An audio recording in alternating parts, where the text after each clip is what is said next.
Never get too much of the word and never get too much church. Amen. And look, y'all say, All right, so we in the second lesson in Judges, right?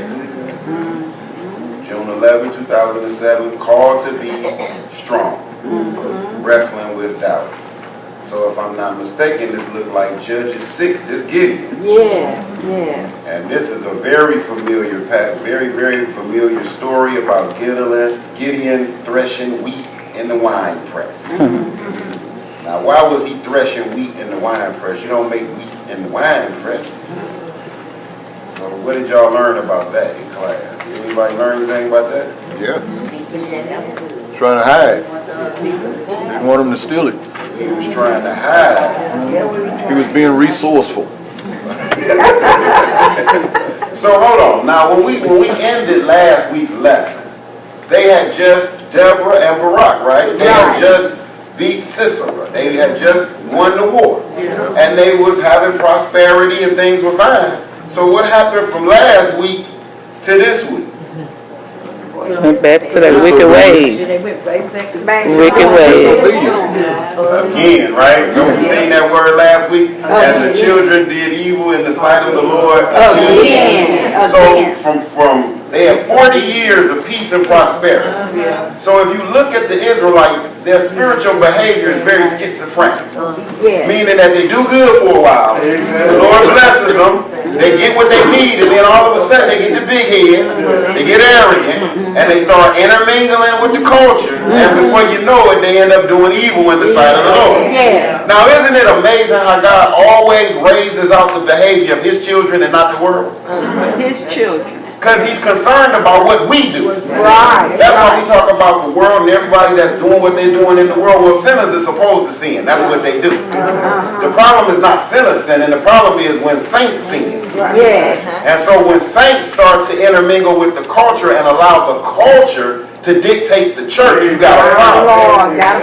See, we are always called to be the examples. We're always called to be the adults in the room because we are God's children. And so we can't allow them to dictate to us what we should do. We should be dictating culture. Just like in your own home. You don't allow the kids to set the tone for the house. The grown-ups have to set the tone for the house. Because if you allow the kids to set the tone for the house, you're going to have Disneyland in your house.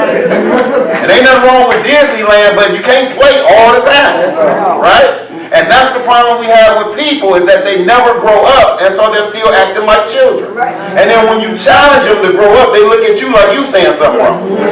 Well, it makes no sense for a 50, 60, 70-year-old person to still be out there acting. All right. I wasn't going to talk. I said I wasn't going to talk like that to the church.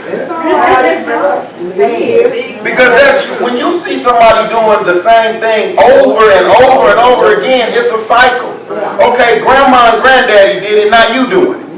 So they did evil in the sight of the Lord and they got punished. Then your great-grandmama did evil in the sight of the Lord and they got punished. So common sense would say to me, maybe what y'all doing is wrong. And so you would have to take the example of the prime example. I have family members that do crack cocaine. I look at their lifestyle. I don't do crack cocaine. It don't look fun to me at the end of the day. Because you're not healthy, you don't got no teeth, you done lost all your money, you done sold all your stuff. To me, that ain't fun. And I don't need to try it to figure it out. I can look at you. And so a lot of times God puts people in our lives so that you can see what not to do. People teach you two things. They teach you what to do or what not to do. I'm going to get into the lesson in a minute. Let's just use this as an introduction. You know they have what they call test cars. The test cars are designed to be ran directly into the wall. They are designed to be destroyed so that we might be safe. Some people are like that God has raised up. They have been designed to run smack into the wall so that you can see. Don't you do that? Don't you do that? So we're going to see here because anytime you turn away from the Lord, He will, in the Old Testament, He raises up some enemies. And you wouldn't think that's a blessing, but God puts enemies in your life to get you back inside the line. He brings irritants, things that irritate you, get into your spirit so that you'll get back inside the line. And that's how you outside the line when you don't have no peace.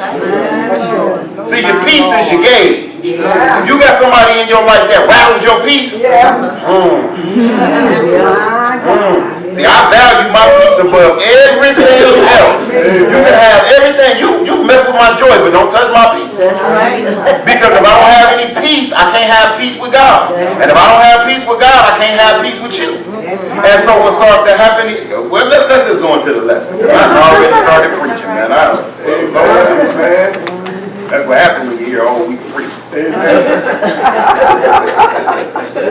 Let's go. Verse 11. The angel of the Lord. I'm going to do the NIV because this is a lot of, the NIV, and we have the NIV and the King James. I'm going to use the NIV because I want to make sure we understand the story. All right. Then the angel of the Lord.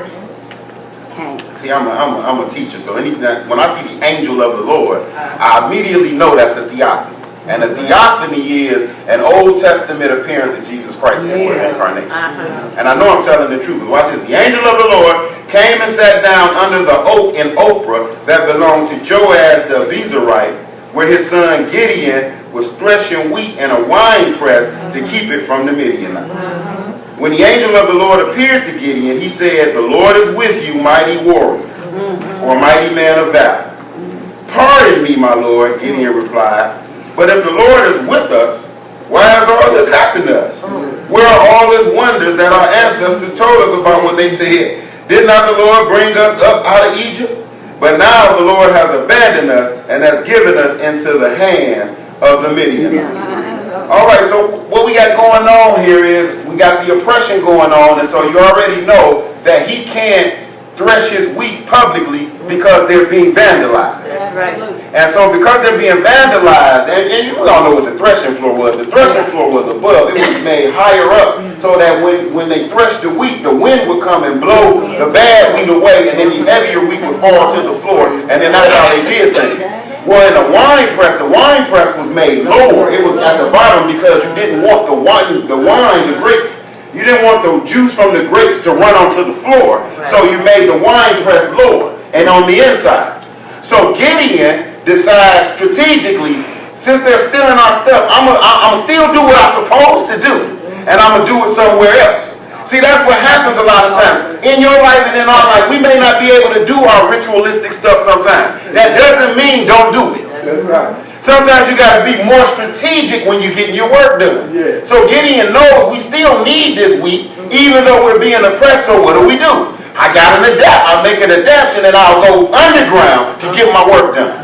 Sometimes you got to go underground so that you can get stuff done. I ain't talking about underground being a thief. I'm talking about sometimes you got to get out of the limelight, get away from folk, and go on and take care of your business. Right? Sometimes you can't have your cousins, aunties, and everybody over. Sometimes you got to send folk home so that you can get your work done. Because it don't make no sense to be partying and there's work to be done. And where I come from, you party after the work is done. See, this culture, you party first. Party while you're working, party all the time, party, because everybody want to party. Well, at the end of the party, who gonna clean up?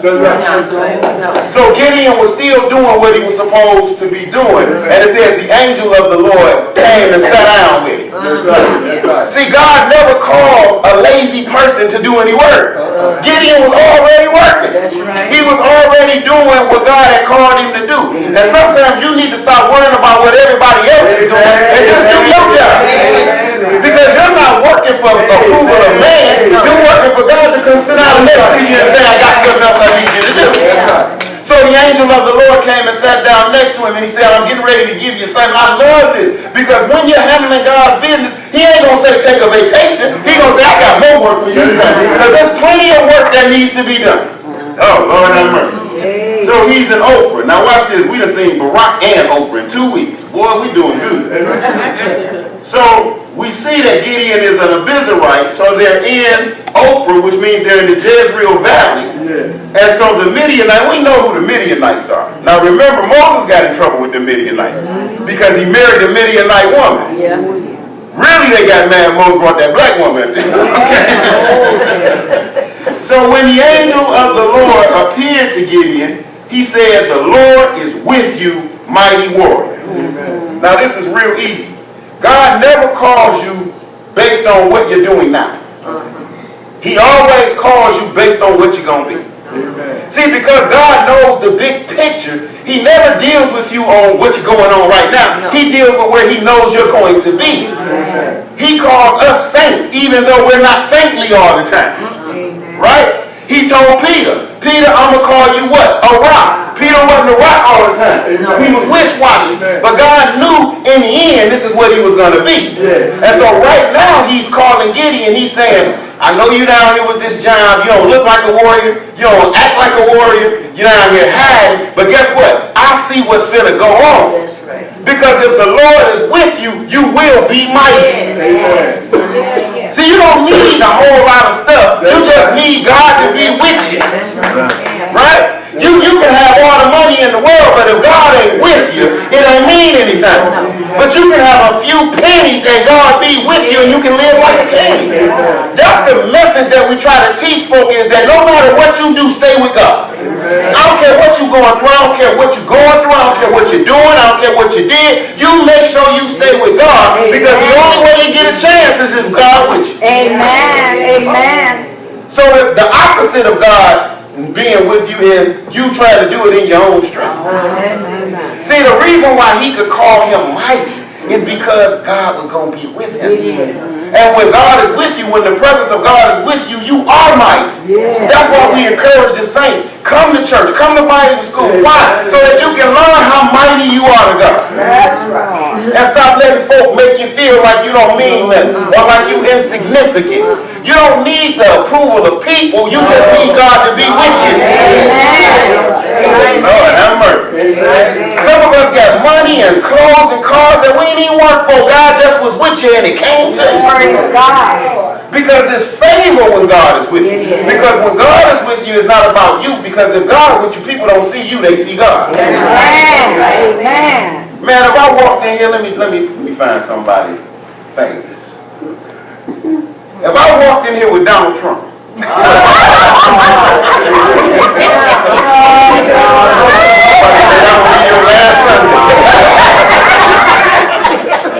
well, if I walked in here with Oprah, y'all would see Oprah, you wouldn't see me. All eyes would be on Oprah, not me. Why? Because of her stature, right? So if God is with you, guess who they see? God. That's why the world gets confused when you sing it, Jesus will make a way somehow, but you whine and about can't get your bills paid.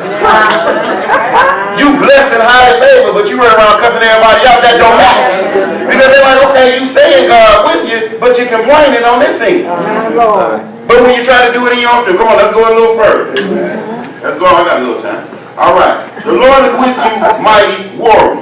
13. Look what he had nerve to say. Pardon me, Lord.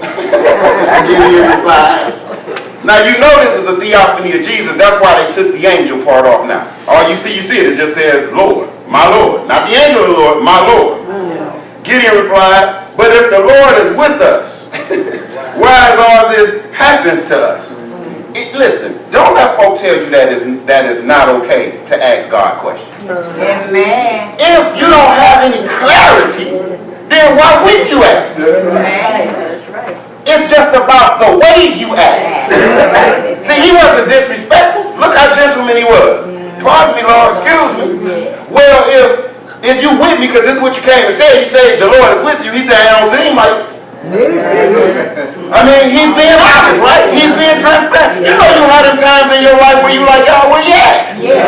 I'm doing everything I'm supposed to do. I'm where I'm supposed to be. So if I'm personally doing everything I'm supposed to do and all this is falling down, you like, God, where you at?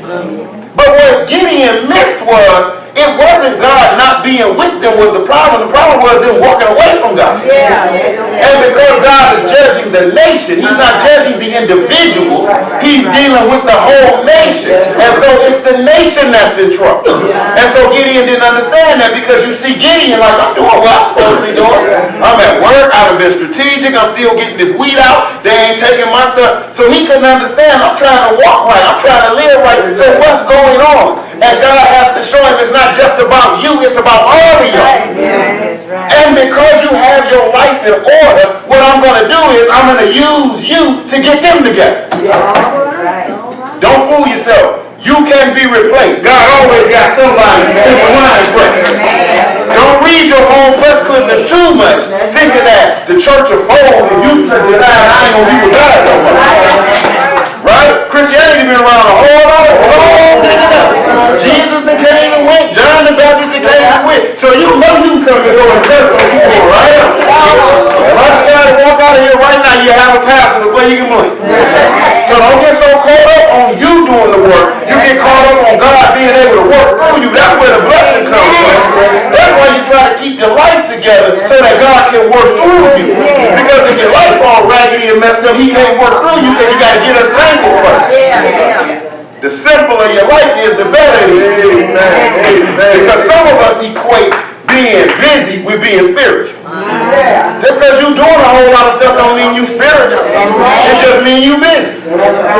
And yeah, a busybody. And some of us too busy. You need to scale some of that stuff down.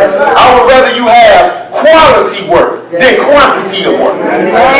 You do a whole lot of messed up stuff. I done did 500 chores, but 400 of them got to be redone. Lord have mercy. Thank you, Jesus.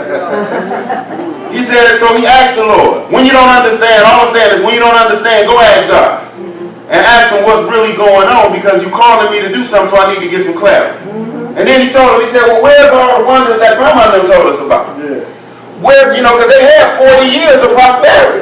So I'm sure they sing it. Oh, remember what we blessed and highly favored, but when they started doing wrong, then nobody will sing no more. Nobody will talk about God no more. See, because whenever you're wrong, you don't want to deal with God. That's right. That's why those immature saints, when they caught up in stuff, they run away from the church, and that's the time you need to be in church. See, because when you're doing wrong, you don't want to be in the light. That's right. All right. So, did not the Lord bring us up out of Egypt? Amen. But now the Lord has abandoned us and given us into the hand of Midian. Let's go over to 14. The Lord turned to him and said, go in the strength you have and save Israel out of Midian's hand. Am I not sending you? So the Lord said, okay, you want to try to talk slick out your mouth to me? You go on and do it in your own strength then. I'm sending you. Go ahead then. Since you don't know where I'm at, I'm sitting right here talking to you. Now if I'm talking to you, I'm right here. So since you can't understand that, go on in your own strength. I'm sending you. Go and do it. Now watch this. Pardon me, Lord. Very respectful, right? Pardon me, Lord, Gideon replied. But how can I save Israel? My clan is the weakest in Manasseh, and I am the least in my family. Boy, when God called for, they sure know how to make excuses, don't they? Now, God done told you I'm going to be with you. That ought to be there. He done let you get away with asking him all kinds of questions and really trying to be slick with it, like, wait in. Now he said, well, pardon me, Lord, I'm young. My family, we ain't really, one of them popular families. And God is trying to get to all of us today. I don't care nothing about that. I don't care nothing about what family you come from. I don't care nothing about how old you are. I don't care nothing about how young you are. If I chose you, that's because I want you to do it. So you can make all the excuses you want to make, but you finna do this. Because God ain't finna say, you know what, you're right. I don't even know why I came. Now you know good well God don't waste his steps. He don't waste his words and he don't waste his steps. So if he went to you and came to you, then it's serious. That's why when people tell me all the time, well, Red, the Lord called me to do this, so I just wanted to run it by you. Well, what you running it by me for? You said God told you. What you checking with me for? If God told you to do it, why you ain't doing it? Well, I don't know if God really told me to do it. Well, how you gonna find out? You find out by what? By doing it. Because if it don't work, it wouldn't work. Oh Lord, that's just too easy, ain't it? You said God told you to do it. You running it by me, wasting time. All I'm gonna tell you to do is go ahead. And if it don't work, guess what? You're going to come back and I'm going to say that wasn't God. How do I know? It didn't work. That don't make you a bad person. That just made you listen to yourself thinking it was God. And then you know that Satan always tries to act like God. So you have to be careful because Satan knows the vernacular of heaven. And sometimes he'll be the one trying to get you to do something. Because if it's something that got sin in it, that ain't God. Because God ain't gonna never tell you to go sin. He ain't gonna never tell you to go hurt nobody. He ain't gonna never gonna tell you to take something that ain't yours. So you saying, well, they gave me an extra 20 when I went through McDonald's. Whatever that is. And no, that's stealing. Let me stop that, because last time I did that. Let me stop that. Let that happen right the next day. I was like, oh, I got to do some growing. All right, pardon me, Lord. He said, I'm young, I'm weak, he's making excuses. But the Lord answered. And he said, I will be with you. And you will strike down all the Midianites, leaving none alive. So he's saying again, you're not going to do it. I'm going to go with you and do it through. I'm going to do the work. I just need the body. I just need you to be there. So God doesn't need your ability. He just needs your availability. See, because if you're not available, he can't use you. So he's dealing with Gideon's, misconceptions about why they're in trouble and his excuses. So just like Gideon, we're the same way. When we don't want to do something, we always try to make excuses. Now watch this. 17. Gideon replied, if now I have found favor in your eyes, give me a sign that it is really you talking to me. Okay. All right, Gideon. Now, I'm not the sharpest pencil in the box, even though I'm pretty sharp. You need a sign that he's talking to you, and he's talking to you. That's how we are. We down on our knees in prayer, already talking to God, asking God, God, if you God, then be God. God going, what? Give me a sign. If I got favor with you, Lord. Now God ain't said nothing about he had favor. He said, I'm going to be with you. But if I got favor with you, then give me a sign that is you talking to me. And God going, okay, listen to this. Please do not go away until I come back and bring my offering and set it before you. See, that's how I know God Baptist. No, okay. It was common practice that you would sacrifice a calf or sacrifice something to the Lord. That was commonplace. So he's saying, if I found favor with you, don't go nowhere. Now, watch how misconceived he still is. God said, I'm going with you. You telling God to stay. You asking God for a sign showing him that he's talking to you while he's talking to you. So he still ain't really got it because he still thinks it's about him. And what God is trying to show him is, I'll entertain all this, but you're going to get this done. But I got to get your mind to conceive first before your body will follow. That's why I preach to you guys the way you do. It's got to be started with your thinking. Because if you got bad thinking, you're going to have bad action. See, because if you don't get your mind right, then you can't get your heart right. Because what comes out of your mouth is what is actually something that's going on in your heart. See, because out of the heart comes all this stuff. And so how does it get in the heart? The devil starts playing with your mind. And if you dwell on something for too long, it becomes real. Even if it ain't real to nobody but you. Stare at that mirror too long, keep telling yourself you fine. Oh, I sure have a mirror on the wall. But that's just to you. So he said, let me just close it with this. He said, please don't go, because we're going to go through the whole, it's going through the whole book of the Judges. And so Gideon still is contemplating, how can I make sure that this is God? He says, and the Lord said, I'll wait until you return. Ain't that something? He's so powerful enough as God, so confident enough as God, is that he said, go ahead. Now look how specific God was. He didn't say, I'll wait till you come back. This guy see in the future. You missing it in this little piece, in this answer. He said, I'll see you tomorrow. This gonna be quick work. He didn't say, I'll wait here till you get back. He said, no, I'll wait till tomorrow. Because what you're going to do, this going to be real quick. I know you're going to get it done, and I'm going to be right back here waiting on you. Because what God commissions, what God finances, what God calls, God takes care of all of that. That's right. All God needs is you to say yes. If God called you to do something, He ain't asking you to pay for it. Matter of fact, the only thing that costs you anything is when you sin. Because God don't finance sin. So, all that other stuff you do outside the will of God, that costs. That's why you ain't got no money. You're sin too much. That's right. But if you was to walk with God, He would take care of your business. Because whatever God calls, He finances. Yes. When you're doing God's work, God gives you the credit card. And He said, go and swipe it. Yes. But now you take God's credit card and you start doing your own thing with it. Like any other good father, He gonna take the credit card from you. And it may be a while before you get it back. So He's saying, I'm gonna go with you. And that's all I want you to take out of this today. Is that God is going with you.